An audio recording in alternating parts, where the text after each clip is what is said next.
Oyo Empire. The Oyo Empire was a Yoruba empire of what is today eastern Benin and western Nigeria, including southwest zone and the western half of north-central zone. The Oyo Empire grew to become the largest Yoruba state. It rose through the outstanding organizational and administrative skills of the Yoruba people, wealth gained from trade, and its powerful cavalry. The Oyo Empire was one of the most politically important states in the entirety of Western Africa from the mid-7th to the late 18th century, holding sway not only over most of the other kingdoms in Yorubaland, but also over nearby African states, notably the Fon Kingdom of Dahomey in the modern Republic of Benin to the west. History. Mythical origins. The origins of the Oyo Empire lie with Oranian, also known as Oranian, the last prince of the Yoruba kingdom of Isle Ife. Oranian made an agreement with his brother to launch a punitive raid on their northern neighbors for insulting their father Ajujua, the first Uni of Ife. On the way to the battle, the brothers quarreled and the army split up. Oranian's force was too small to make a successful attack, so he wandered the southern shore until reaching Bussa. There, the local chief entertained him and provided a large snake with a magic charm attached to its throat. The chief instructed Oranian to follow the snake until it stopped somewhere for 7 days and disappeared into the ground. Oranian followed the advice and founded Oyo where the serpent stopped. The site is remembered as Ajaka. Oranian made Oyo his new kingdom and became the first Oba, meaning king or ruler in the Yoruba language, with the title of Olofin of Oyo. Olofin means owner of the palace in Yoruba. He left all his treasures in Ife and allowed another king to rule there. At one time, Oyo Isle was at war with the Bariba of Borgu, who wanted to subjugate the new city still under construction. Orangun Ajagunla of Ila, Oranian's elder brother, stormed in with his men to assist. Not long after the war was won, Oranian had a son, Ajuan Ajoka. Much later, Arabambai was born by the woman from Tapanup. It is believed that the name Sengo was given by his maternal grandfather, or he adopted it from the local name for the god of thunder. Either way, the royal family was devoted to the spirits of Thunder Jakuta and wore a gun. Early period 12th century 1535. Oranian, the first Oba king of Oyo, was succeeded by Oba Ajaka, Olofin of Oyo. Ajaka was deposed because he lacked Yoruba military virtue and allowed his sub-chiefs too much independence. Leadership was then conferred upon Ajaka's brother, Shango, who was later deified as the deity of thunder and lightning. Ajaka was restored after Sango's death. Ajaka returned to the throne thoroughly more warlike and oppressive. His successor, Kori, managed to conquer the rest of what later historians would refer to as Metropolitan Oyo. Ibadan. The heart of Metropolitan Oyo was its capital at Oyo, also known as Oyo Katungo or Old Oyo or Oyo Oro. The two most important structures in Oyo Isle were the Afin, or Palace of the Oba, and his market. The palace was at the center of the city close to the Oba's market called Ojo Obo. Around the capital was an enormous earthen wall for defense, with 17 gates. The importance of the two large structures, the palace and the Ojo Oba, signified the importance of the king in Oyo. The new occupation. Oyo had grown into a formidable inland power by the end of the 14th century. For over a century, the Yoruba state had expanded at the expense of its neighbors. During the reign of Onigbogi, Oyo suffered military defeats at the hands of the Nupe led by Tsode. Sometime around 1535, the Nupe sacked the capital, destroying Oyo as a regional power until the early 17th century. Imperial period 1608–1800. The Yoruba of Oyo went through an interregnum of 80 years as an exiled dynasty after its defeat by the Nupe. They re-established Oyo as more centralized and expansive than ever. The people created a government that established its power over a vast empire. During the 17th century, Oyo began a long stretch of growth, becoming a major empire. Oyo never encompassed all Yoruba-speaking people, but it was the most populous kingdom in Yoruba history. reconquest, and expansion. The key to Yoruba rebuilding of Oyo was a stronger military and a more centralized government. Taking a cue from their Nupe enemies whom they called Tapa, Oba Ofenren, Olofin of Oyo, succeeded in regaining Oyo's original territory from the Nupe. A new capital, Oyo Igboho, was constructed, and the original became known as Old Oyo. The next Oba, Eguguejo, conquered nearly all of Yorubaland. After this, Oba Orompoto led attacks to obliterate the Nupe to ensure Oyo was never threatened by them again.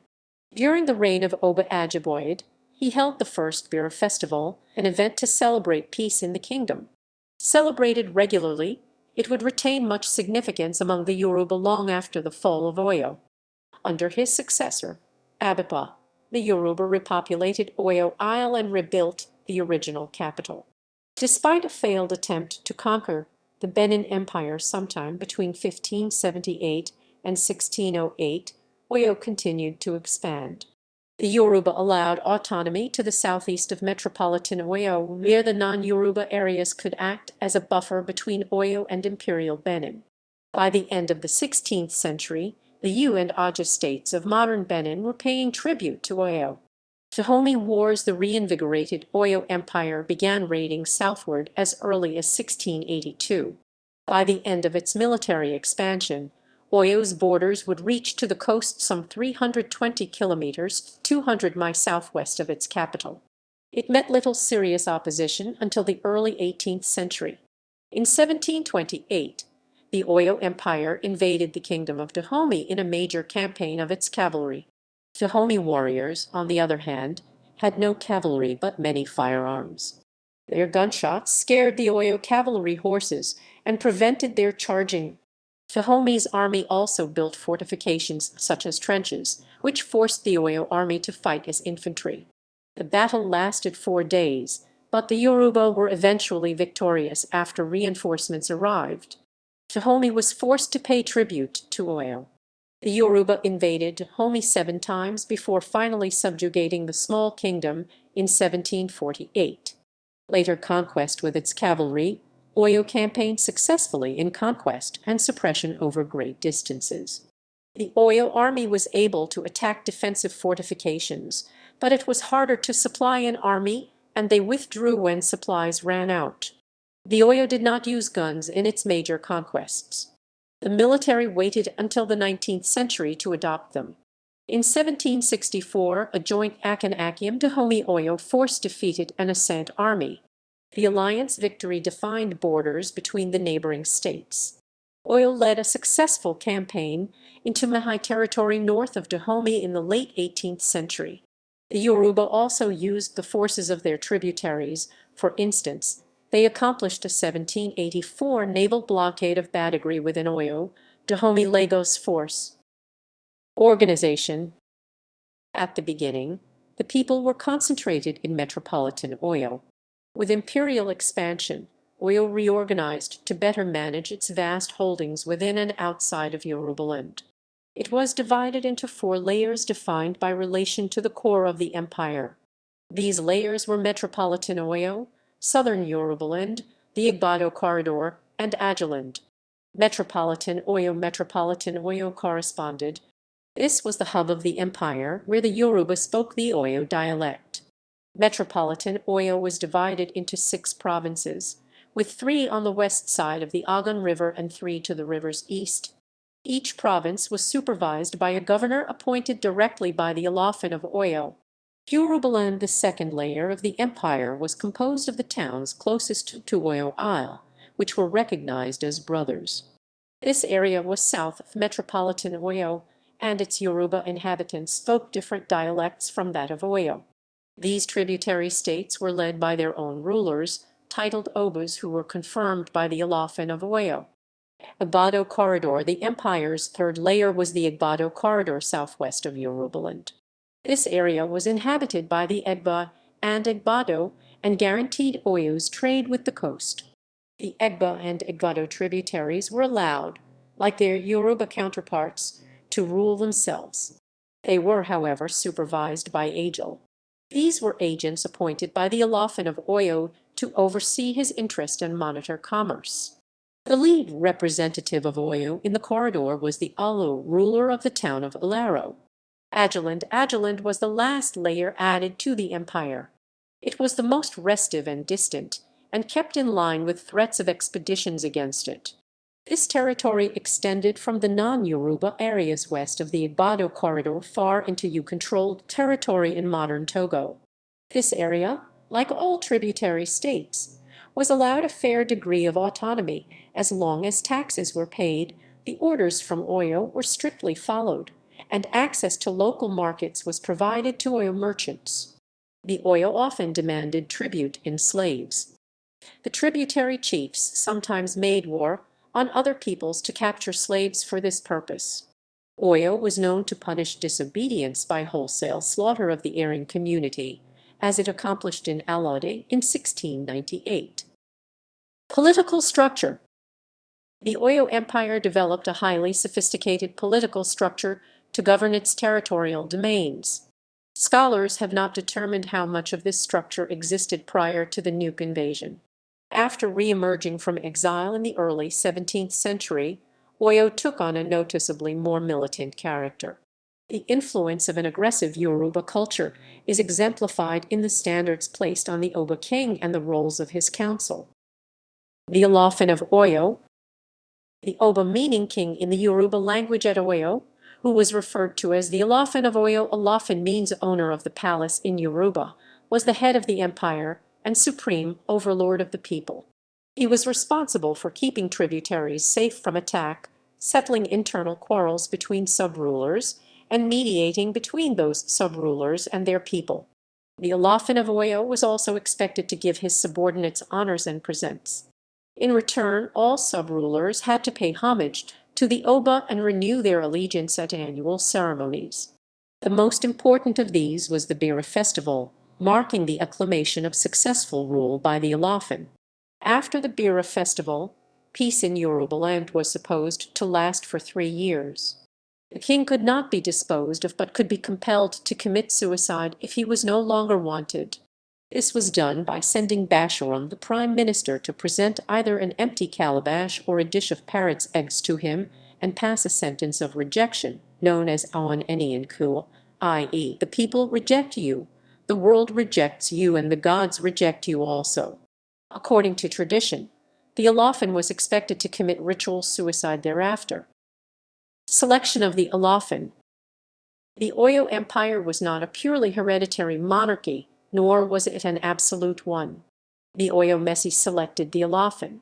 He was not always closely related to his predecessor, although he did have to be descended from Oranmiyan, a son of Ajujua, and to hail from the Ona Isakon ward, which is one of the 3 royal wards. At the beginning of the Oyo Empire, this sometimes led the crown prince, known as the Arimo, to hasten the death of his father. In order to prevent this occurrence, it became traditional for the crown prince to be made to commit ritual suicide upon his father's death. Independent of the succession, the Arimo was quite powerful in his own right. For instance, by custom the Olofin abstained from leaving the palace except during the important festivals, which in practice curtailed his power. By contrast, the Arimo often left the palace. This led the noted historian S. Johnson to observe the father is the king of the palace, and the son the king for the general public. The 2 councils which checked the Olofin had a tendency to select a weak Olofin after the reign of a strong one to keep the office from becoming too powerful. The Ilari. The Olofin of Oyo appointed certain religious and government officials, who were usually eunuchs. These officials were known as the Ilari or half-heads because of the custom of shaving half of their heads and applying what was believed to be a magical substance into them. The hundreds of Ilari were divided evenly between the sexes. Junior members of the Ilari did menial tasks, while seniors acted as guards or sometimes messengers to the other world via sacrifice. Their titles related to the king, such as Oba Elalu, the king is supreme, or Madarakin, do not oppose him. They carried red and green fans as credentials of their status. All subcourts of Oyo had Ilari who acted as both spies and taxmen. Oyo appointed these to visit and sometimes reside in Dahomey and the Igbado corridor to collect taxes and spy on Dahomey's military successes, so that the Olofin of Oyo could get his cut. The councils. While the Olofin of Oyo was supreme overlord of the people, he was not without checks on his power. The Oyo Messi and the Yoruba earth cult known as Ogboni kept the Oba's power in check. The Oyo Messi spoke for the politicians while the Ogboni spoke for the people, and were backed by the power of religion. The power of the Olofin of Oyo in relation to the Oyo Messi and Ogboni depended on his personal character and political shrewdness. Oyo Messi. The Oyo Messi were 7 principal councillors of the state. They constituted the electoral council and possessed legislative powers. Led by the Basharan, acting as prime minister, and consisting of the Agbakan, the Samu, the Elapini, the Lagana, the Ikiniku, and the Ashipa, they represented the voice of the nation and had the chief responsibility of protecting the interests of the empire. The Olofin was required to take counsel from them whenever any important matter affecting the state occurred. Each chief had a state duty to perform at court every morning and afternoon. Each also had a deputy whom they would send to the Olofin if their absence was unavoidable. The Oyo Messi developed as a check on the Olofin's power, preventing the Olofin from being an autocrat. They compelled many Olofins to commit suicide during the 17th and 18th centuries. The head of the Council of Oyo Messi, the Basharan, consulted the Ifa oracle prior to the royal succession for approval from the gods. New Olofins of Oyo were therefore seen as being appointed by the gods. They were regarded as Ikeji Orisa, meaning deputy of the gods. The Basharan had final say on the nomination of the new Olofin, his power rivaling that of the king himself. For example, the Basharan orchestrated many religious festivals. He did this in addition to being commander-in-chief of the army, which gave him considerable independent religious authority. Chief among the responsibilities of the Basharan was the all-important festival of Orun. This religious divination, held every year, was to determine if the members of the Messi still held favor with the Olofin. If the council decided on the disapproval of the Olofin, the Basharan presented the Olofin with an empty calabash or parrot's eggs as a sign that he must commit suicide. This was the only way to remove the Olofin because he could not legally be deposed. Once given the calabash or the parrot's eggs, the Olofin, his eldest son the Arimo, and his personal counselor within the Oyo Messi, the Asamu, all had to commit suicide in order to renew the government. The suicide ceremony took place during the Orun festival. The Alboni. The Oyo Messi did not enjoy an absolute power either. While the Oyo Messi wielded political influence, the Ogboni represented the popular opinion backed by the authority of religion, and therefore the views of the Oyo Messi could be moderated by the Ogboni. There were checks and balances on the power of the Olofin and the Oyo Messi, and thus no one was arrogated absolute power. The Ogboni was a very powerful secret society composed of aristocratic freemen noted for their age, wisdom, and importance in religious and political affairs. Its members enjoyed immense power over the common people due to their religious station. A testament to how widespread the institution was is the fact that there were and still are Ogboni councils at nearly all sub-courts within Yorubaland. Aside from their duties in respect to the worship of the earth, they were responsible for judging any case dealing with the spilling of blood. The leader of the Ogboni, the Aluo, had the unqualified right of direct access to the Olofin of Oyo on any matter. Military. There was a high degree of professionalism in the army of the Oyo Empire. Its military success was due in large part to its cavalry as well as the leadership and courage of Oyo officers and warriors. Because its main geographic focus was north of the forest, Oyo enjoyed easier farming and thus a steady growth in population. This contributed to Oyo's ability to consistently field a large force. There was also an entrenched military culture in Oyo where victory was obligatory and defeat carried the duty of committing suicide. This do-or-die policy no doubt contributed to the military aggressiveness of Oyo's generals. Cavalry. The Oyo Empire was the only Yoruba state to adopt cavalry. It did so because most of its territory was in the northern savannah. The origin of the cavalry is disputed, however. The Nupe, Borgu, and Hausa in neighboring territories also used cavalry and may have had the same historical source. Oyo was able to purchase horses from the north and maintain them in metropolitan Oyo because of partial freedom from the tsetse fly. Cavalry was the long arm of the Oyo Empire. Late 16th and 17th century expeditions were composed entirely of cavalry. There were drawbacks to this. Oyo could not maintain its cavalry army in the south, but could raid at will. Cavalry in highly developed societies, such as Oyo, was divided into light and heavy. Heavy cavalry on larger imported horses was armed with heavy thrusting lances or spears and also with swords. Light cavalry on smaller indigenous ponies was armed with throwing spears or bows. Infantry. Infantry in the region around the Oyo Empire was uniform in both armor and armament. All infantry in the region carried shields, swords, and lances of one type or another. Shields were 4 feet tall and 2 feet wide and made of elephant or ox hide. A 3-foot-long 0.91 and heavy sword was the main armament for close combat. The Yoruba and their neighbors used triple-barbed javelins which could be thrown accurately from about 30 paces. Structure. The Oyo Empire, like many empires before it, used both local and tributary forces to expand its domains. The structure of the Oyo military prior to its imperial period was simple and closer aligned to the central government in metropolitan Oyo. This may have been adequate in the 15th century when Oyo controlled only its heartland, but to make and maintain conquest farther away, the structure underwent several changes. The Iso. Oyo maintained a semi-standing army of specialist cavalry soldiers called the Iso, the Esho, or formally, the Iso of Ikoyi. These were 70 junior or chiefs who were nominated by the Oyo Messi and confirmed by the Olofin of Oyo. The Iso were appointed for their military skill without regard to heritage, although de facto dynasties of Iso were also known to exist. The Iso were led by the Arona Kakanfo and were famous for living by a warrior code that was comparable to the Latin dictum infradignitatem. Arona Kakanfo.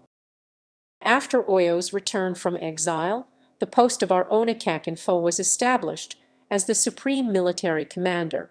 He was required to live in a frontier province of great importance to keep an eye on the enemy and to keep him from usurping the throne. During Oyo's imperial period, the Arona Kakanfo personally commanded the army in the field on all campaigns. Metropolitan Army. Since the Arona Kakanfo could not reside near the capital, arrangements had to be made for the latter's protection in case of emergency. Forces inside metropolitan Oyo were commanded by the Basharan, leading member of the Oyo Messi. As stated earlier, metropolitan Oyo was divided into 6 provinces divided evenly by a river. Provincial forces were thus grouped into 2 armies, under the Anakoyi and the Okor for the east and west side of the river respectively. Lesser or chiefs were known as Balagun, a title carried on by the soldiers of Oyo's successor state Ibadan. Tributary Army. Tributary leaders and provincial governors were responsible for collecting tribute and contributing troops under local generalship to the imperial army in times of emergency. Occasionally, tributary leaders would be ordered to attack neighbors even without the backing of the main imperial army. These forces were often utilized in Oyo's distant campaigns on the coast or against other states. Commerce. Oyo became the southern emporium of the trans-Saharan trade. Exchanges were made in salt, leather, horses, kola nuts, ivory, cloth, and slaves. The Yoruba of metropolitan Oyo were also highly skilled in craft making and ironwork. Aside from taxes on trade products coming in and out of the empire, Oyo also became wealthy off the taxes imposed on its tributaries. Taxes on the Kingdom of Dahomey alone brought in an amount estimated at $638,000 a year. Zenith. By 1680, the Oyo Empire spanned over 150,000 square kilometers. It reached the height of its power in the 18th century. Despite its violent creation, it was held together by mutual self-interest. The government was able to provide unity for a vast area through a combination of local autonomy and imperial authority.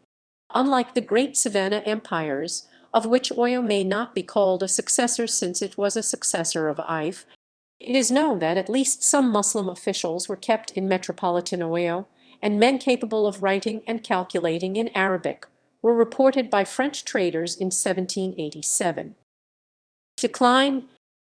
Many believe the decline of the Oyo Empire had started as early as 1754 with the dynastic intrigues and palace coups sponsored by the Oyo Prime Minister Gaha. Gaha, in his quest for absolute power, conspired with the Oyo Messi and probably to some extent the Ogboni to force four successive Olofans to commit ritual suicide after they had been presented with the symbolic parrot's eggs. Between June and October 1754 alone, 2 Olofans had been forced to commit suicide by Gaha. Because of this, Olofan Aounbiaju spent 130 days on the throne, while Olofan Labasi only spent 17 days on the throne. Gaha's treachery was not ended until 1774 during the reign of Olofan Abiadon, the 5th Olofan he served. Gaha was subsequently executed by Abiadon, but the instability that had been brought about by these intrigues had further weakened Oyo. Olofan Abiadon during his reign had also conducted failed campaigns against Borgu in 1783 and Nupe in 1789, losing the equivalent of 11 and 13 generals and their men respectively. Abiadon was subsequently murdered by his own son Awol, who subsequently ascended his father's throne. The events that led to the secession of Ilorin began in 1793. Ilorin was a war camp headed by the Arone Kakinfo Afania. Afania took cause with Awol when the latter commanded him to attack Olofan Abiadon's maternal home, Iwar Isle. Afania, being bound by an oath and also desirous not to fall under a curse from a previous Olofan made to the effect that any Arone Kakinfo who attacked Iwar Isle, his paternal home, was to die miserably, refused to comply. A further cause was given in 1795, when Awol ordered Afania to attack the market town of Apamo, a part of Isle Ife. All Olofans, due to the Yoruba belief, Afania carried out Awol's order and sacked Apamo, but on the return of the army from the campaign, he marched on the capital Oyo Isle, which was itself a taboo, and demanded that Awol abdicate. Awol eventually committed ritual suicide. After the death of Awol, there was a scramble for the throne by numerous contenders. Some were reported to have spent less than 6 months on the throne. There was also a period of interregnum of almost 20 years where the various factions could not agree on a candidate. This power vacuum led to the ascendancy of powerful military and regional commanders like Adegun, the Onakoi and Salabaru, the Atan, or Onikakinfo. Shehu Alimi, a Fulani chief who was the leader of the growing Muslim population in Oyo, also rose to power at this time. These new elements had lost regard for the office of the Olofan due to the various political wranglings and the lack of a central authority at the time. This situation eventually led to Afania seceding Ilorin from Oyo in 1817 with the help of Oyo Muslims. In 1823, after Afania had been killed by his erstwhile allies Shehu Alimi and Salabaru, who was himself later killed by Alimi's son, Ilorin became part of the Sokoto Caliphate. By the time Captain Hugh Clapperton visited Oyo Isle in 1825 during the reign of Olofan Majitu, the empire was already in a state of decline. Clapperton's party recorded passing numerous Oyo villages burned by the Fulani of Ilorin, while Majitu had also sought the help of the English king and the Oba of Benin in putting down the Ilorin rebellion. Clapperton also noticed a shortage of horses, even though the Oyo were renowned as a great cavalry force. This might have something to do with the fact that most of the empire's soldiers and hence cavalry were stationed at Ilorin under the command of Afania and later Alimi's successors. Ilorin then besieged Offa and started raiding, burning and pillaging villages in Oyo, eventually destroying the capital Oyo, Isle in 1835. Loss of the Ibado corridor. As Oyo tore itself apart via political intrigue, its vassals began taking advantage of the situation to press for independence. The Egba, under the leadership of a war chief called Lishabai, massacred the Ilari stationed in their area and drove off an Oyo punitive force. The Dahomey Revolt. In 1823, Dahomey was reported to have raided villages that were under the protection of Oyo for slaves due to the high demand for them. Oyo immediately demanded a huge tribute from King Gizo for the unauthorized incursion, to which Gizo dispatched his Brazilian viceroy, Chacha Francisco Felix de Sousa, to the Alafin at Oyo to make peace. The peace talks eventually broke down, and Oyo subsequently attacked Dahomey. The Oyo army was decisively defeated, ending Oyo's hegemony over Dahomey. After gaining its independence, Dahomey began raiding the corridor. Godoyo. After the destruction of Oyo Isle, the capital was moved further south to Agodoyo. Oba Etiba sought to preserve what remained of Oyo by placing on Ibadan the duty of protecting the capital from the Ilorin in the north and northeast. He also attempted to get the Ajay to protect Oyo from the west against the Dahomeans. The center of Yoruba power moved further south to Ibadan, a Yoruba war camp settled by Oyo commanders in 1830. Final demise. Atiba's gambit failed, and Oyo never regained its prominence in the region. The Oba, otherwise called Atiba Atabetel, died in 1859. His son Adamii, the third Alafin to rule in the present Oyo, died in 1905. During the colonial period, the Yorubas were one of the most urbanized groups in Africa. About 22% of the population lived in large areas with populations exceeding 100,000, and over 50% lived in cities made up of 25,000 or more people. The index of urbanization in 1950 was close to that of the United States, excluding Ilorin. The Yoruba continue to be the most urbanized African ethnic group today.